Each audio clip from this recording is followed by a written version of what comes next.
Hey guys, Pastor Danny here for your midweek encouragement.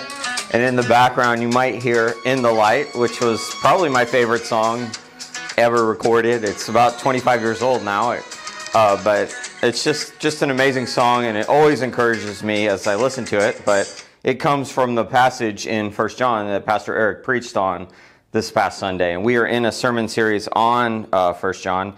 And as we're thinking about that, I want to look at Eric and I created a small group leaders discussion guide, just in case if your small group's meeting this week and you guys are going through 1 John. And one of the questions I thought about it that we put on there was about confessing our sin and how do we confess sin and how do we just do that, and do we do it often?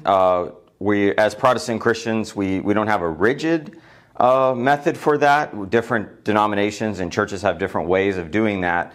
And I just wanted us to think about how do we come to God and confess and trust God in that. And 1 John alludes to this, that in this tension that we walk in this, we love 1 John here at Waypoint because it's a letter in the Bible, but it really shows us how to live out the Christian life in tension, that we're called to love God and to not sin, but at the same time, we know we're going to sin.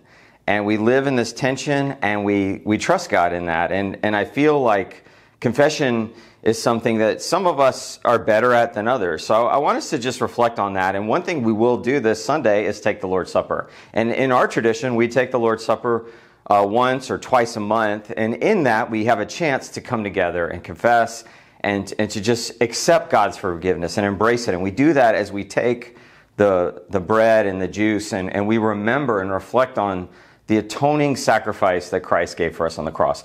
So as we're thinking about 1 John, I want you to think about two things.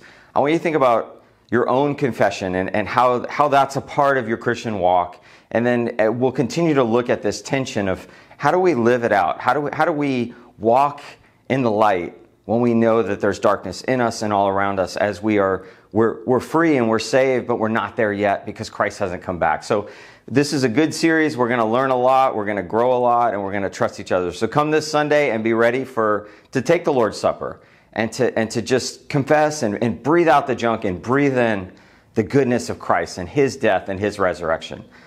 I'll see you this week. I'll see you on Sunday. Have a great week.